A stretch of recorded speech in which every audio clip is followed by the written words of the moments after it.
লোকমানের 9টা গুণের কারণে আল্লাহ পাক হযরতে লোকমানকে হিকমত দান করেছেন। লোকমান শুধু ওই যুগের বড় আলেম ছিলেন না, লোকমান আলাইহিস সালাতু ওয়াস সালাম বলে ওই যুগের রাষ্ট্রপ্রধানের কাজীউল কুজ্জাত বড় জজ সে ছিল, বিচারপতি ছিল হযরতে লোকমান আলাইহিস সালাতু ওয়াস সালাম। এই পদমর্যাদা একজন বকরি চরানেওয়ালাকে আল্লাহ তাআলা দান করছেন 9টা গুণের কারণে। কয়টা গুণের কারণে?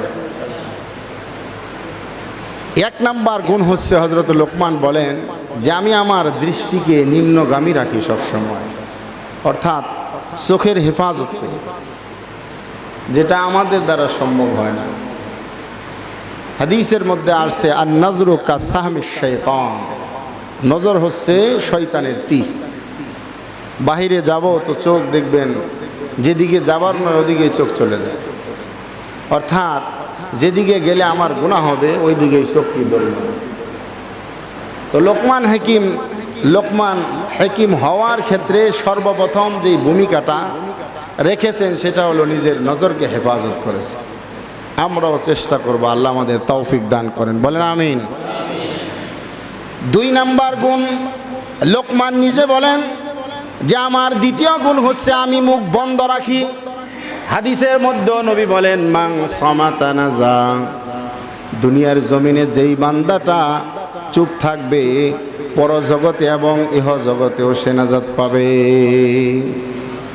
কথা বেশি বললেই বিপদ বেশি, কথা ঠিক না? এই যে এখন বিশেষ করে আমাদের উলামায়ে কেরাম এরা যদি খালি একটু উচ্চ আওয়াজে হুঙ্কার দেয় কিছু কথা বলে, পরের দিন সকালে খালি কেউ হ্যান্ডকাপ লাগে, কথা ঠিক নেবে ঠিক? তো কোরআনের কথা বলতে হবে, না বললে আল্লাহর আদালতে ধরা খাইতে হবে, কথা ঠিক না? মুসলমান হিসেবে আপনি যতটুকুন জানেন বাল্লিগু আন্নি ওয়ালাউ আয়া, কোরআনের হক কথা জাতির সামনে তুলে ধরতে হবে। এটা নবীর আদর্শ। নবী এখন নেই, উলামায়ে কেরাম করবে। নবীরাও জেলে ছিল, উলামায়ে কেরামও জেলে যাবে, এটা সুন্নাহ। আলহামদুলিল্লাহ। কোন আমাদের উলামায়ে কেরাম যারা জেলে আছে তারা কিন্তু জেলে গিয়ে এরকম আমাদের মতো এত চিন্তিত না। আমরা খুব চিন্তিত ওরা কেমন করে আছে। এরা কিন্তু আল্লাহর শুকরিয়া আদায় করতেছে যে আল্লাহ আমি গোলামকে কবুল করছে দিনের জন্য। আমরা তো ঈমান আনছি, নামাজ পড়তেছি, খাইতেছি, দুনিয়ার সব কাজ করতেছি। উলামায়ে কেরাম নিজেকে নিয়ে ভাবে না, গোটা জাতিকে নিয়ে ভাবে, যেটা নবীরা ভেবেছে। তো হযরতে লোকমান বলেন আমার দ্বিতীয় গুণ হচ্ছে আমি আমার মুখকে বন্ধ রাখি, অর্থাৎ জবানে এমন কোনো ভাষা, এমন কোনো শব্দ আমি বলি না যেই শব্দের দ্বারা মানুষ কষ্ট পাবে, যেই শব্দের দ্বারা মানুষ আমার প্রতি ক্ষিপ্ত হয়ে যাবে, যেই শব্দ বেকার, আর যেই শব্দের কোনো মূল্য নাই, এমন কথা আমি বলি না। আর আমার আপনার দিকে চিন্তা করলে দেখা যায় 24 ঘন্টার মধ্যে ভালো কথা হয়তো 100 হয়, আর সারা দিনই খালি জবানে উল্টাপাল্টা কথা বের হয়। জবানের হেফাজত নেই আমাদের। 3 নাম্বার হযরতে লোকমান বলেন আমি হালাল রিজিক খাই, হালাল জীবিকা উপার্জন করি, ওখান থেকে আমি ভক্ষণ করি, কখনো হারাম আমি স্পর্শ করি না। আমার আপনার রিজিককে তালাশ করতে গেলে দেখা যাবে আমার জিন্দেগির যদি 5 কোটি টাকার মালিক হই তো 5 কোটির মধ্যে 4 কোটি 4.5 কোটি এর থেকে বেশি আমার বেহালাল। হালালের বালাই কম। লোকমান হাকিম বলেন আল্লাহ পাকের তৌফিক, আল্লাহ পাক রব্বুল আলামিন আমাকে এই সিফাত দান করেছেন, আমি কখনো হারামের দিকে নজর দেই না, নিজে হালাল ভাবে যা উপার্জন করি এটাকে আমি ভক্ষণ করি।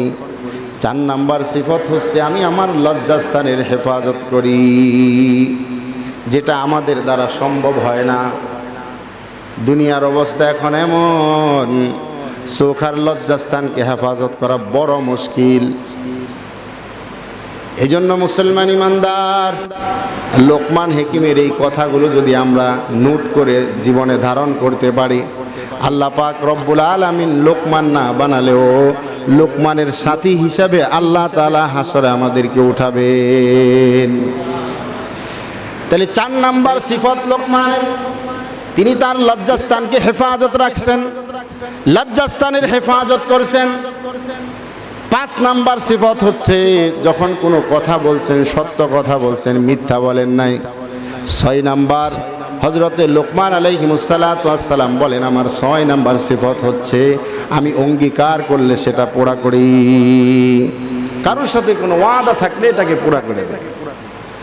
7 নাম্বার হযরতে লোকমান আলাইহিমুসসালাতু ওয়াসসালামের সিফত মেহমানদের আদর আপ্যায়ন করা, তাদের প্রতি সম্মান প্রদর্শন করা। মেহমান যে পর্যায়ের হোক না কেন, হাদিসের মধ্যে আসছে মেহমান তার রিজিক নিয়ে আপনার ঘরে ঢুকে আপনি তাকে ইজ্জত করবেন তো আল্লাহ পাক রব্বুল আলামিন আপনার সম্মানকে বাড়িয়ে দিবেন। অনেক সময় আমরা দুশ্চিন্তায় ভুগি, হাই ঘরে টাকা নাই পয়সা নাই, অমুকবার দিন মেহমান আসবে কি খাওয়াবো। না না, মেহমানের রিজিক নিয়ে সে আপনার ঘরে প্রবেশ করে। সুবহানাল্লাহ। আল্লাহ যাকে ভালোবাসে তার ঘরে মেহমান পাঠান। এজন্য মেহমান আসলে চিন্তিত হব না, আল্লাহর উপর তাওয়াক্কুল করব। আল্লাহ মেহমানকে যথাযথ সম্মান করার শক্তি সামর্থ্য আমাকে দিও। লোকমান হাকিম বলেন 8 নাম্বার সিফত আমার মধ্যে প্রতিবেশীর প্রতি সর্বদা লক্ষ্য রাখা। হযরতে লোকমানের এই সিফত প্রতিবেশীর প্রতি সব সময় তিনি লক্ষ্য রাখতেন, কে কোন হালতে আছেন। 9 নাম্বার অপ্রয়োজনীয় কাজ কথাবার্তা থেকে আমি বিরত থাকতাম। এই 9টা কাজ, প্রথম রেওয়াতে বলছেন 2টা সত্য কথা বলতেন, অপ্রয়োজনীয় কথার থেকে নিজেকে সরিয়ে রাখতেন। আর দ্বিতীয় রায়তে আল্লামা ইবনে কাসির বলেন যে লোকমান হাকিম হওয়ার জন্য এই 9টা গুণ লোকমানের মধ্যে বিদ্যমান ছিল। সুবহানাল্লাহ বলেন।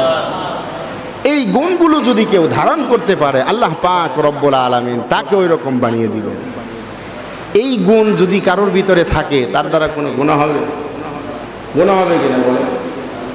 এত সুন্দর সুন্দর গুণ, কেউ যদি মিথ্যা না বলে হবে, গুনাহ হবে।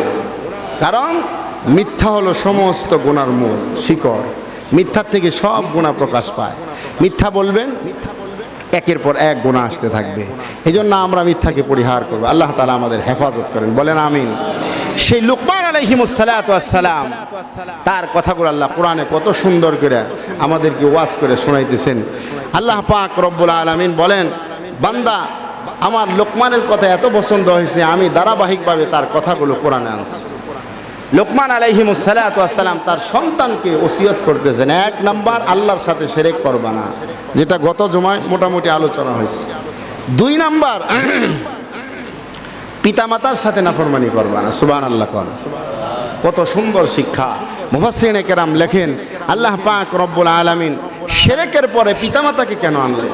একটা প্রশ্ন হয়, যেহেতু লোকমান তার সন্তানকে নসিহত করতেছে, তার কথাগুলো কোরআনে রেকর্ড হচ্ছে, আল্লাহ পাক রব্বুল আলামিন ওই নিসবতে সন্তানকেও স্মরণ করিয়ে দিতে, ও সন্তান তুমিও তোমার পিতামাতার অবাধ্য হয়, তোমার পিতামাতার কি হয় না, অবাধ্য হয় না। হ্যাঁ, শিরকের ক্ষেত্রে পিতামাতার যদি তোমাকে বাধ্য করে সেক্ষেত্রে তাদের কথাগুলো মানা যাবে না। তারা তোমার জন্য অনেক কষ্ট করেছে, তারপরেও যদি তোমাকে শিরকের উপর পিরাপিরি করে, শিরক কি কাজ তোমাকে করতে বলে, তারপর ওই কাজ করা যাবে না। আল্লাহ পাক রব্বুল আলামিন বলেন, وَوَصَّيْنَا الْإِنسَانَ بِوَالِدَيْهِ حَمَلَتْهُ أُمُّهُ وَهْنًا عَلَى وَهْنٍ وَفِصَالُهُ فِي عَامَيْنِ। আল্লাহ পাক রব্বুল আলামিন কোরআনুল কারীমের মধ্যে বলেন, আমি মানুষদেরকে ওয়াজ করতেছি, ওসিয়ত করতেছি, নির্দেশ দিচ্ছি যে তারা যেন তাদের পিতামাতার সাথে খারাপ ব্যবহার না করে, পিতামাতার সাথে যেন ভালো ব্যবহার করে। কারণটা হচ্ছে হামালাতহু উম্মুহু ওয়াহনান আলা ওয়াহনিন, এই সন্তান তোমার মা তোমাকে গর্ভে ধারণ যখন করেছে, কষ্টের পর কষ্ট সে সহ্য করেছে। তুমি গর্ভে যখন ছিলা কত কষ্ট মাকে দিছো, মা কত রাত ঘুমাতে পারে নাই, মা কত দিন খেতে পারে নাই, আরামে একটু জীবন যাপন করবে মা পারে নাই। অতএব তুমি মাকে কখনো কষ্ট দিও না। বাবা সব সময় তোমাকে সযত্নে রাখার জন্য সব সময় ফিকির করছে, অন্যের উপর জুলুম করছে, হারাম মালও নিয়ে আসছে তোমার জন্য। বাবা তোমার জন্য রোদকে রোদ বলে নাই, বৃষ্টিকে বৃষ্টি বলে নাই, রাতকে রাত বলে নাই, দিনকে দিন বলে নাই, অক্লান্ত পরিশ্রম করে তোমার জন্য, তুমি যাতে সুখে থাকো, শান্তিতে থাকো, ভালো একটা বাসা তোমার জন্য হয়, তোমার জন্য সুন্দর সুন্দর অন্ন হয়, বস্ত্র হয়, এই ব্যবস্থার জন্য বাবা তোমার জন্য সব সময় এই ফিকিরের মধ্যে ছিল। অতএব ওই পিতামাতার সাথে কোনো খারাপ আচরণ করা যাবে না। তোমার মা ওয়াফিসালুহু ফি আমাইন, তোমার মা তোমাকে সুদীর 2 বছর তোমার মা তোমাকে দুধ পান করাইছে। তুমি মার দুধ স্থান ত্যাগ করার 2টা বছর মা কষ্ট করেছে। মা অন্য কাজ করতেছে সংসারের, হঠাৎ করে সন্তানের চিৎকার, মার রান্না অর্ধেক, এমন সময় সন্তান চিৎকার মারছে, মা সহ্য করতে পারে নাই, মা দৌড়িয়া সন্তানের কাছে যাইয়া মা সন্তানকে আগে ঠান্ডা করছে, দুধ পান করাইছে। ও সন্তান, অতএব তুমি তোমার পিতামাতার উপর সদয় ব্যবহার করবা, ভালো আচরণ করবা। আল্লাহ পাক রব্বুল আলামিন বলেন, আনিশকুর লি ওয়ালি ওয়ালিদাইক, সর্বপ্রথম আমি মালিকের শুকরিয়া আদায় করবা, এরপরে তোমার পিতামাতার শুকরিয়া আদায় করবা। তাদের অকৃতজ্ঞ কখনো তুমি হবা না। আমি আল্লাহ পাক রব্বুল আলামিন 9 মাস তোমার মার গর্ভে সুন্দর ব্যবস্থাপনা করেছি। অতএব সর্বপ্রথম আমি মাওলার শুকরিয়া আদায় করবা, এরপরে তোমার পিতামাতা দুনিয়াতে ভূমিষ্ঠ হওয়ার পরে যারা তোমাকে আদর যত্ন করেছে, লালন পালন করেছে, তাদের প্রতি সদয় ব্যবহার করবা। করবেন তো ইনশাআল্লাহ? না মাকে ঘর থেকে বের করে দিবেন? এখন উনি বৃদ্ধ হয়ে গেছে, বাবা বৃদ্ধ, এখন ওনাদের আর সম্মান নেই। আপনি বড় সন্তান, টাকা পয়সার অভাব নাই, এখন বাবা মাকে বুড়ি আর বুইরা বইলা গালগালাজ দিয়া কয়াদেরকে বৃদ্ধাশ্রয়ে দিয়ে আসা। যদি পিতামাতাকে যথাযথ সম্মান করতো তাহলে বৃদ্ধাশ্রয়ের কোনো প্রয়োজন হতো?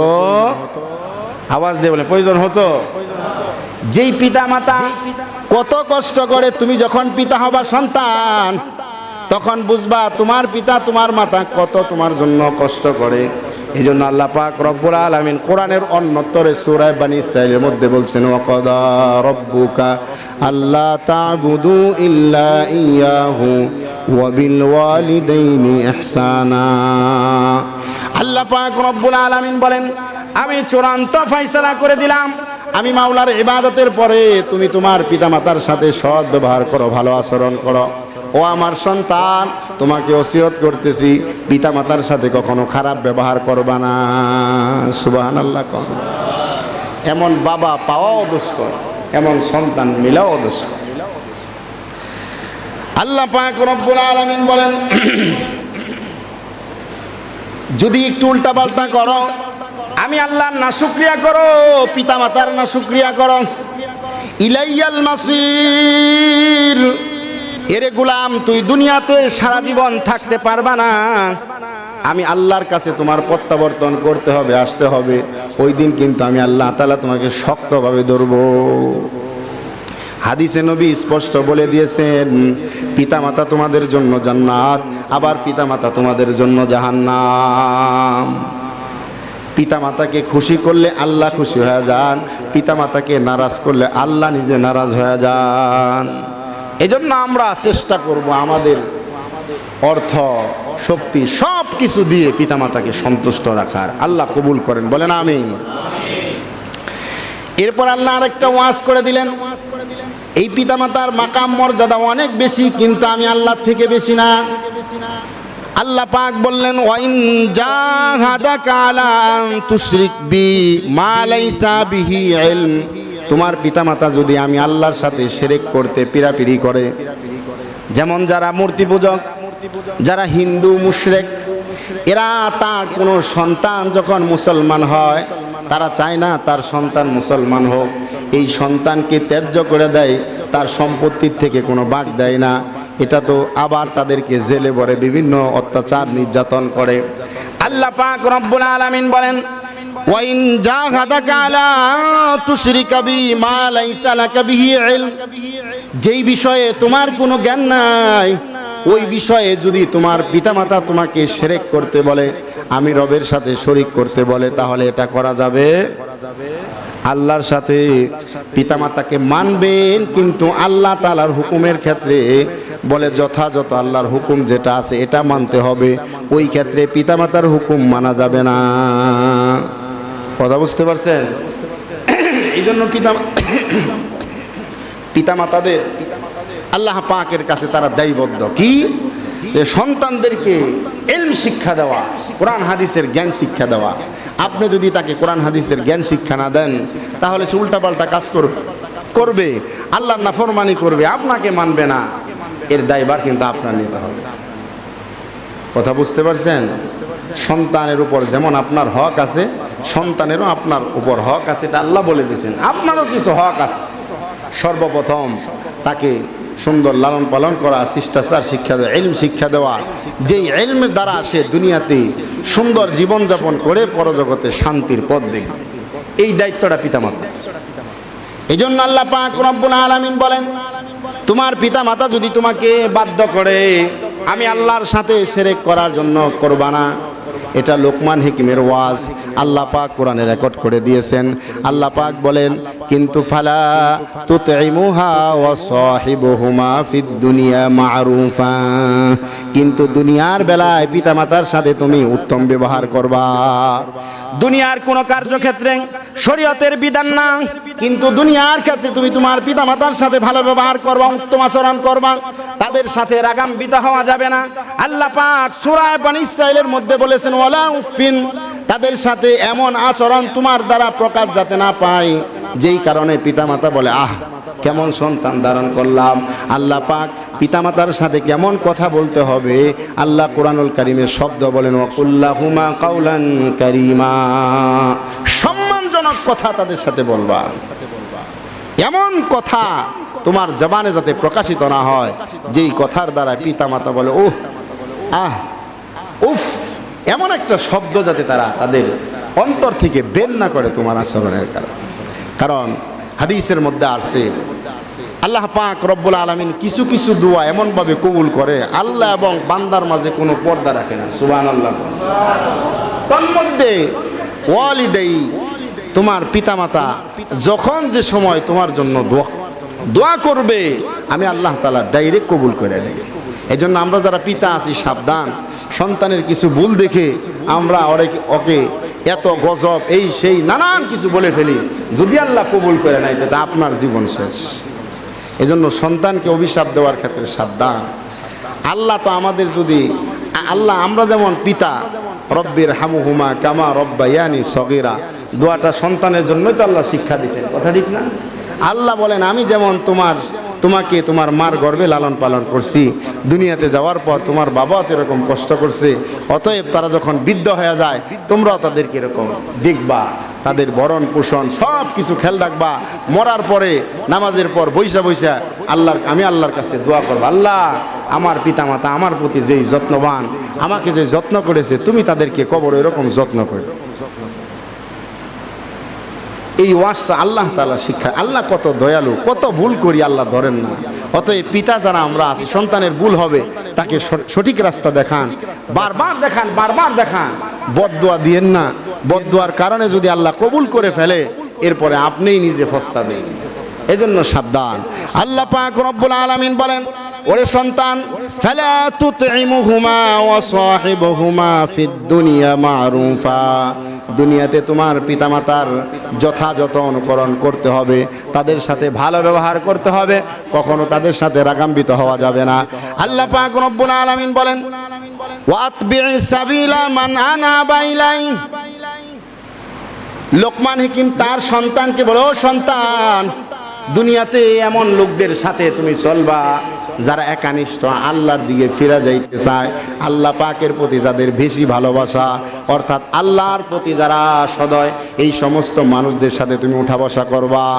কারণ সুম্মা ইলাইয়া মারজিউকুম ফায়ুনাব্বিউকুম বিমা কুনতুম তা'মালুন, আল্লাহ পাক রব্বুল আলামিন বলেন, বান্দা তুমি দুনিয়াতে যেই কর্মগুলো করছো আমি প্রত্যেকটা কর্ম ফাউনাব্বিউকুম মারজিউকুম, আল্লাহ পাক রব্বুল আলামিন বলেন মারজিউকুম, তোমাদের তো আমার নিকট প্রত্যাবর্তন করতে হবে। ওই দিন আমি আল্লাহ পাক রব্বুল আলামিন ফাউনাব্বিউকুম বিমা কুনতুম তা'মালুন, তোমরা যত কাজ করছো সব কাজ আমি আল্লাহ তাআলা তোমাদেরকে জানিয়ে দেব। সুবহানাল্লাহ। ওই দিন কেরা বালা কে খারাপ প্রকাশ পেয়ে যাবে। এখন তো আমি খুব মৌলভী সাহেব, বাতেনবাড়ির খতিব সাহেব, কিন্তু আমার যখন আল্লাহর সামনে সব কিছু আল্লাহ ভাইরাল করে দিবে, ওই দিন বোঝা যাবে কে কত বুজুর্গ, কে কত আল্লাহর পেয়ারা, কে আল্লাহ থেকে কত দূরে। এই জন্য মেরে ভাই নিজেকে সংশোধন করা আল্লাহ তাআলা আমাদের কবুল করেন, বলেন আমিন। দুনিয়াতে তো অনেক কিছুই করা যায়, কথা ঠিক না? অনেক বাবই দেখা যায়, বাকি ভিতরেরটা তো কে জানেন? কার জন্য করতেছি, কেন করতেছি, এটা কে জানেন? লোকমান হাকিম তার সন্তানকে কত সুন্দর ওয়াজ করতেছে, আল্লাহ কোরআনে রেকর্ড করে আমাদেরকে শোনাইতেছেন। লোকমান হাকিম তার সন্তানকে বলেন, ইয়া বুনাইয়া ইন্নাহা ইন তাকুম মিসকালা হাববাতিন মিন খারদালিন ফাতাকুন ফি সাখরাতিন আও ফিস সামা আও ফিল আরদি ইয়াতি বিহাল্লাহ। ও সন্তান সাবধান, আমার মালিক আল্লাহ এত কঠিন, আল্লাহ পাকের এত ক্ষমতা, আল্লাহ পাকের এত ক্ষমতা। ইন তাকুন মিসকালা হাববাতিন মিন খারদালিন ফাতাকুন ফি সাখরাতিন, বলে পাথরের নিচে লুকায়িত শস্য দানা যদি থাকে সেটাও আল্লাহ বের করবেন। সুবহানাল্লাহ। কম পাথরের ভিতরে শস্য দানা যদি থাকে ওটাকে আল্লাহ বের করবেন। আও ফিস সামা, আসমানের মধ্যেও যদি থাকে, আও ফিল আরদ, জমিনের যে জায়গায় যা কিছু থাকে, ইয়াতি বিহাল্লাহ, সব কিছু আল্লাহর কাছে যাবে, আল্লাহ এগুলোকে একত্রিত করবে। অতএব সন্তান, তুমি যে জায়গায় থাকো না কেন আল্লাহর নাফরমানি করিও না, আল্লাহ পাক রব্বুল আলামিন কিন্তু তোমার সব কিছু রেকর্ড করে রাখতেছেন। সন্তানকে ওয়াজ করতেছেন, সন্তানকে ওয়াজ করতে, ইন্নাল্লাহা লাতীফুন খবীর, আল্লাহ পাক খুব সূক্ষ্ম আমার আপনার খবর রাখার ব্যাপারে। আমি আপনি হয়তো অচেতনভাবে গুনাহ করে ফেলি, মনে করি কেউ দেখে নাই, আমার গুনাহ সম্পর্কে কেউ জানে না, কিন্তু আমার আল্লাহ জানেন। আল্লাহ বলেন লাতীফুল খবীর, বান্দা তুমি যে জায়গায় যে কাজ করো না কেন আমি আল্লাহ পাক সব কিছু জানি। 3 নাম্বার নসিহত, হযরতে লোকমান তার সন্তানকে বলে, ইয়া বুনাইয়া আকিমিস সালাহ ওয়া'মুর বিল মারুফ ওয়ানহা আনিল মুনকার। ও আমার সন্তান, তুমি সব সময় নামাজের প্রতি খেয়াল রাখবা, সৎ কাজের আদেশ করবা, অসৎ কাজ থেকে মানুষকে বাধা প্রদান করবা। এরপরে আরেকটা ওয়াজ করেন, ওয়াসবির আলা মা আসাবাক, সবর করবা মা আসাবাকা, তোমার নিকট যেই মুসিবত আসছে মুসিবতে ধৈর্য ধারণ করবা, তো আল্লাহ পাক তোমার মুসিবত থেকে রক্ষা করবেন। একটা ঘটনা বলে শেষ করে দিচ্ছি, যেহেতু এখানে আসছে মা ওয়াসবির মা আসাবাক। লোকমান হাকিম তার সন্তানকে নসিহত করে, বাবা সবর করবা মা আসাবাকা, যেই মুসিবত তোমার নিকট আসছে মুসিবতে ধৈর্য ধারণ করার কথা বলছেন কে? আল্লাহ পাক বলেন ওয়াস্তাইনু বিস-সাবরি ওয়াস-সালাহ, তোমরা নামাজ এবং ধৈর্যের মাধ্যমে মুসিবতকে ঠেকাও। সুবহানাল্লাহ। তাহলে মুসিবত তো দিবেন আল্লাহ পরীক্ষার জন্য। লোকমান হাকিম আলাইহিমুস সালাম একবার তার সন্তানকে কিছু নসিহত করার জন্য ওই জমানার নবীর কাছে নিয়ে যাবে। আমরা যেমন আমাদের সন্তানকে যারা একটু ভালো দিন বুঝে, এরা বড় বড় আলেমদের কাছে সন্তানকে নিয়ে যায়, হুজুরের কাছে গেলে একটু বরকত দিবে, দোয়া দিবে। লোকমান হাকিম আলাইহিমুস সালাতু ওয়াস সালাম সন্তানকে বলে, ও সন্তান আমার সাথে চলো, তোমার কিছু নসিহত করবে। অমুক নবী, তার বাড়ি এখান থেকে অনেক দূরে। ওই সময় তো এরকম বাস প্লেনের কোনো যাতায়াতের সুন্দর ব্যবস্থা ছিল না, পায়দল হয়তো ঘোড়ার মধ্যে যাইতে হইতো। লোকমান হাকিম আলাইহিমুস সালাতু ওয়াস সালাম মরুভূমি পায়দল চলতেছে সন্তানকে নিয়ে। হঠাৎ করে সন্তানের পায়ের মধ্যে, রাস্তায় চলতেছে, হঠাৎ করে তার পায়ের মধ্যে একটা পুরাতন হাড় বিঁধে বলে নিচের থেকে উপরে বেদ হয়ে গেছে।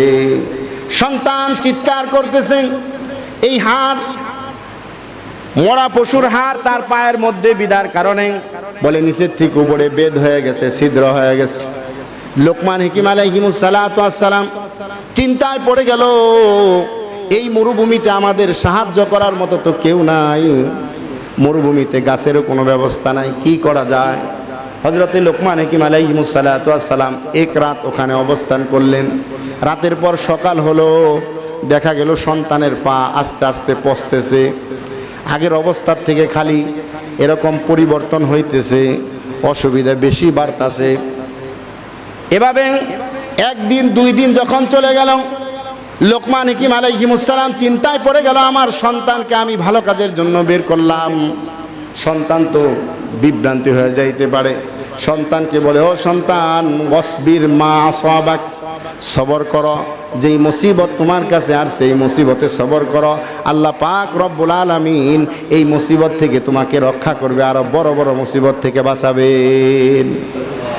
রাতের বেলা 3 দিন যখন ওভার হয়ে গেছে, রাতের বেলা হযরত লোকমান হাকিম সিজদায় পড়ে গেছে সন্তানের জন্য, আল্লাহর কাছে সিজদায় পড়ে কাঁদতেছে, গো মালিক আল্লাহ, এই নির্জন মরুস্থানে কেউ নাই, আমাদেরকে সাহায্য করার মতো কোনো মানুষ নাই, ও আল্লাহ আপনার কাছে সাহায্য প্রার্থনা করতেছি, আপনি সাহায্য করেন।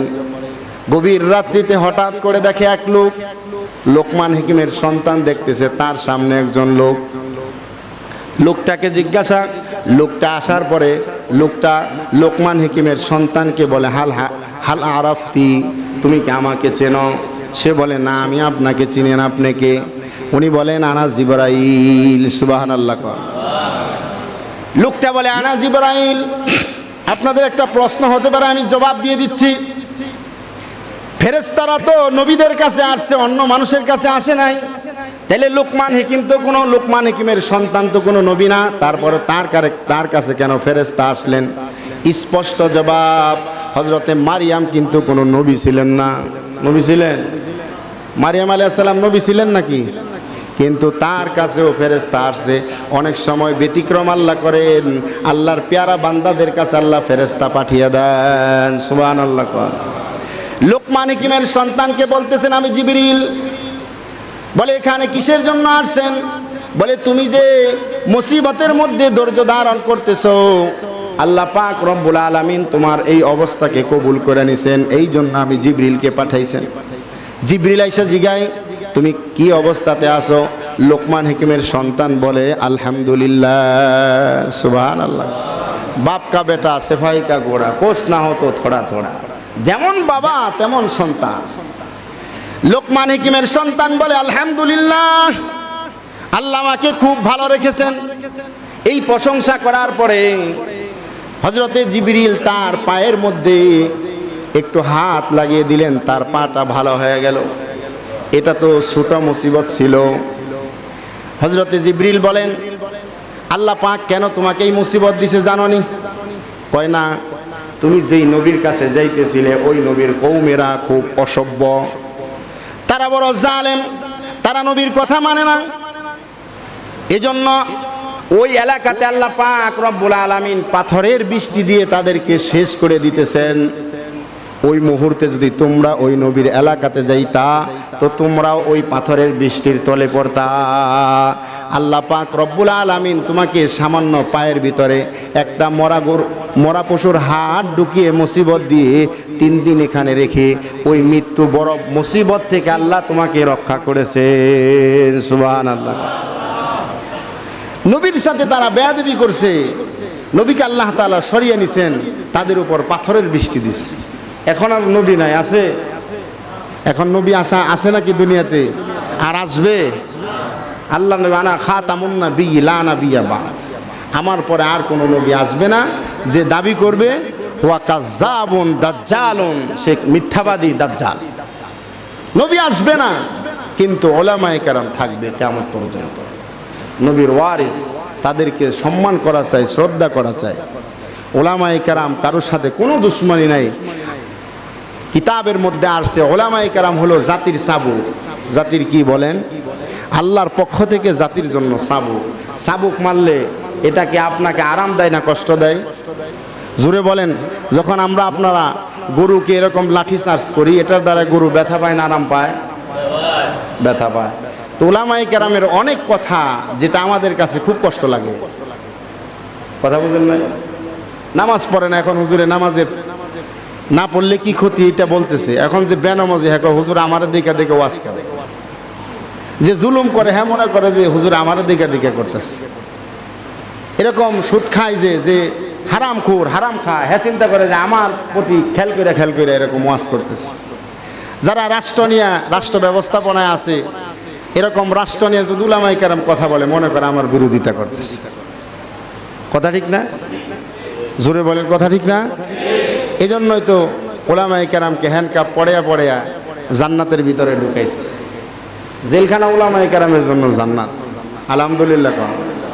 ওখানে গেলে নিরাপত্তা আছে, ইবাদত করা যায় শান্তি মতো। এই যে মসজিদে আমি যখন বাহির আছি এখন আমার সংসার বিবি সব আছে। আল্লাহ পাকের 5 ওয়াক্ত নামাজ, হয়তো অতিরিক্ত কিছু নফল হয়, কোরআন তেলাওয়াত হয়। বাকি জেলখানায় গেলে টেনশন একটাই, অন্য কোনো কাজ নাই, বা সারাদিন তেলাওয়াত করেন নামাজ পড়েন, কেউ বাধা দিবে না। দিবে? যারা তবলিগে যায় 120 দিনে বলে ওই সময় সংসারে কোনো চিন্তা থাকে না, প্রতি রাতে তাহাজ্জুদ পড়েন কিনা? যারা 3 দিনের সময় লাগাইছেন তারাও দেখছেন এই 3 দিন সংসারের কোনো চিন্তা নেই। একজনের তাহাজ্জুদে আল্লাহু আকবার, তার লগে দাঁড়িয়ে কাঁদতেছে আল্লাহর কাছে আল্লাহু আকবার। এই জন্য উলামায়ে কেরাম জেলখানায় যাইতেছে, এটা সুন্নাহ। কিন্তু জাতির উপর গজব আসবে। জাতির উপর কি আসবে? আলেমদেরকে যত সম্মানী করবেন ধরে নেন অতি দ্রুত এ জাতির ধ্বংস আসবে। এই জন্য আমরা দোয়া করব আলেমদের সাথে কোনো বিদ্বেষ রাখবো না। রাখবেন কি? যারা রাখবেন তওবা করেন। আলেম আপনারটা খায়ও না পরেও না, আপনার সাথে কোনো দুশ্মনী নাই, চাই আপনিও আলেমের সাথে এক কাতারে এক লাইনে, যেই দিনকে আল্লাহ পাক রব্বুল আলামিন বলবে তোমরা সোজা হয়ে দাঁড়িয়ে যাও, ওই দিন আলেমের কাতারে যাতে আমরা দাঁড়াতে পারি। এই জন্য উলামায়ে কেরাম আমাদেরকে মোহাব্বত করে বলে, ভাই এই হারাম কাজটা ছাইরা দেন, এই কাজটা করিয়েন না। আমাদেরকে বুঝিয়ে ভালো পথে নিতে চাইতেছে, কিন্তু আমরা উল্টা বুঝি। ওই যেহেতু উলামায়ে কেরাম আল্লাহর দেওয়া চাবুক, এই চাবুক আমাদের পিঠে লাগার সাথে সাথে অনেকে ব্যথায় সহ্য না করতে পেরে অ্যাকশন দ্রুত নিয়ে নেয়।